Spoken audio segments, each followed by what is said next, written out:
So I hope some of those hacks. They are hacks. Hey. Whether you're an experienced editor or you're just getting started, these 8 hacks will help you edit and finish video projects faster, more efficiently, and with higher quality. Well, you gotta get the algorithm. Over the years, as I've grown as an editor and videographer, I've picked up and learned a number of helpful tips which have made me more efficient with my editing workflow, as well as helped me become more familiar with the footage I'm editing, the asset library, and my editing suite. It's really similar to writing your first paper, where the basic principles involve starting with a very solid structure and building off of that. So I hope you're ready to go back to school because class is in session, and I'm sticking with that one. Yeah, it's not too bad. Starting off, regardless if this is a project for a client or a personal one, you need to begin by understanding what your objective and your audience for this video is going to be. Technically and visually speaking, it could be the best video ever, but if you're not delivering the intended message or reaching the intended audience, you've kind of missed the mark.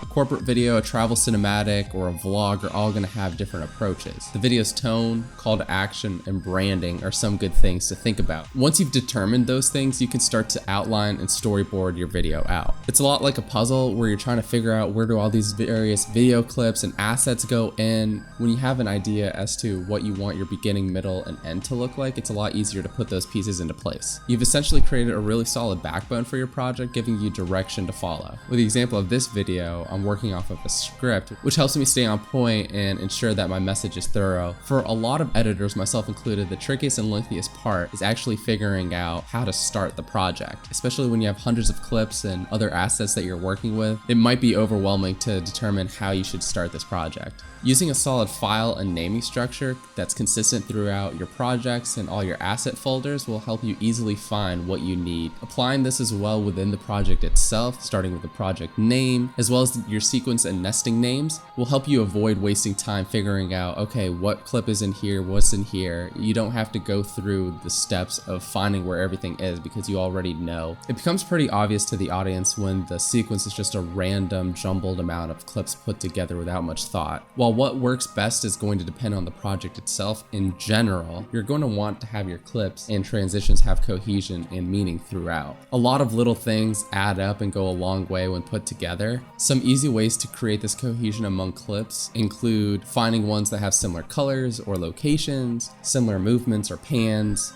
as well as speed. To put it into perspective, if you're going from a really fast scene and just going to some really slow or still scene and then back to fast, you're whipping up, then you're whipping sideways, you're creating a lot of chaos that becomes hard for the audience member to follow. And yes, some videos do benefit from that, but at the same time, that's the objective of it. You're trying to keep the audience on edge and not really understand what's going on. For the majority of other projects, it actually benefits if you find clips that have same movements along the way. So if you're panning to the right, the next clip is panning to the right. Blue to blue, you have a couple clips in the same locations as opposed to jumping all over the place. When done well, even seemingly unrelated clips can transition more smoothly into each other because you're utilizing some of those similar attributes between them. It's actually cool because you'll start to notice them in every form of video, whether it's a music video, a movie, or even a commercial. Not only are your videos going to look more polished and professional, it's going to be easier for your audiences to follow along with as well. And importantly, it's going to be easier for you to put those clips together and edit your project from start to finish. Having a really good assets folder at your disposal all the time is something that I've put a lot of emphasis in the past few years.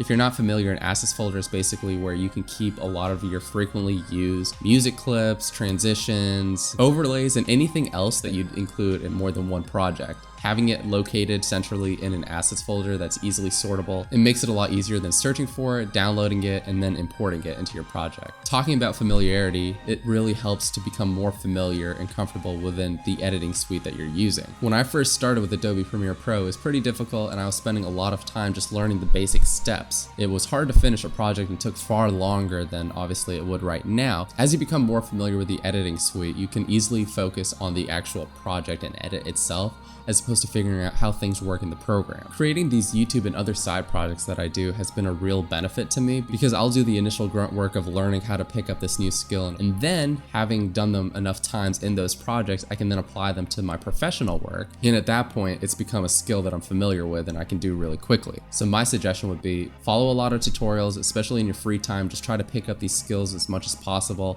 become comfortable within your program. So within Premiere Pro specifically, you have a lot of customization options as far as what windows you want, where you want your timeline, get it to how you like it. So once you arrange everything and get it to so once you arrange everything in a way that you like, you can save that workspace and you can refer back to it anytime you want. This works especially great for people who have different monitor sizes. So in my case, I'm working right now on a 34-inch that's connected to my laptop. When I disconnect and I'm on my 15-inch monitor that's a 16:9 ratio, I can switch to a different workspace that's more suited to that smaller screen. And then when I come back to this, I have the ultra wide so I can have a longer timeline, I can have a few more toolboxes and things like that, and then just get the essential stuff when I'm on the smaller one. Similar to that, you can also customize your keyboard shortcuts. Keyboard shortcuts might not seem very important, but shortcuts like Ripple Delete will help you save like 3 steps, and it adds up a lot, especially when you've just imported all your footage and you're doing the quick rough cut. It saves a huge amount of time in just that process. On this topic, another useful tip I have is creating a pre-saved project startup file that you can actually work off of. So in the case of these YouTube videos, I have a lot of the same assets, overlays, intros and outros that I use for all these tutorial videos. So I created a project file that already has a lot of those timelines, assets in the project loaded and ready to work with. You load up that file, save it as whatever the new project you're working on, and you don't have to waste time importing all those reused assets and creating those same timelines that you'd have to do each time for a very similar project. So now that we've discussed the tips for editing, we can look at some of the often overshadowed details that also come into play. Especially with longer and more complex projects, I find it can be really difficult to stay focused. Setting deadlines and smaller incremental goals for each step of the project can really help you overcome some of that overwhelm you'll get from more difficult projects. Similar to when we were talking about organization, I find that I can actually focus and get through a project a lot faster when I just hone in on a specific part, as opposed to jumping around between different sections all the time. That said, if you've hit a speed bump, that's okay. Move on to the next part of the project. Sometimes you'll get an idea later on or figure out how you can approach that part later. There have been a lot of times, especially when I'm working on my cinematics, and I'll be like, I don't really know how I'm going to transition from this scene to this scene. So I'll skip it, I'll continue on, and then as I'm editing another part, I'll be like, oh, you know what? I think it would be really nice if I did this here as well. And then there's going to be times where you're just so exhausted from working on the same project. You can either switch to another project or step away from the editing completely. It's okay to take a break. In fact, you need to take frequent breaks. I'm someone who kind of struggles with this, and I don't realize how long I've been working on something only to look at my watch and be like, oh my God, I've been sitting here for 4 hours. Even if you're really efficient and you feel like I'm almost done with this, I might as well just spend the extra 2 hours and crank it out. Sometimes it's good to step away from the project. Coming back at it with a fresh set of eyes is actually beneficial sometimes, because you'll either notice a mistake that you missed before, or you'll come up with newer and better ideas to include in that project that you didn't originally think of. It's kind of like taking a test and answering the questions that you know first and then coming back to the more difficult ones later. You're more efficient with your time that way because you've already done 80% of the easy part of your project and you've only left 20% of it out. Likewise, taking a complete break has other benefits too. Bring us into our final and 8th hack of the day. It's important that we're creating a healthy work environment and routine, as well as having resources you can refer to. To talk about this part in more detail, I've actually enlisted the help of an expert in healthcare for content creators, streamers, and esports professionals.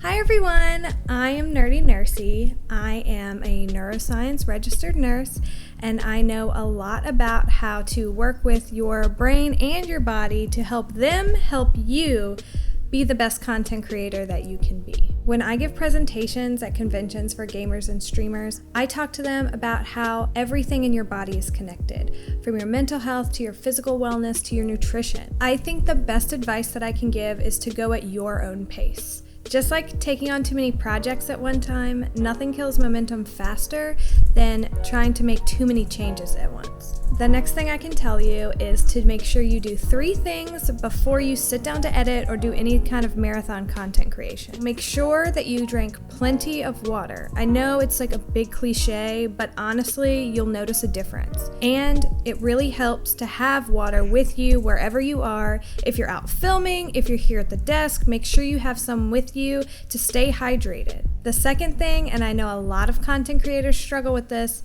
is get a healthy amount of sleep. Being too tired can make you lag more than Premiere does. It can make you slower, it can make you more frustrated more easily, and it can really cut down the amount of creativity. And the more tired you are, the more likely you are to make mistakes or miss things that should be fixed before they go live. And the third thing that not very many people Think about So you did the lulls like me.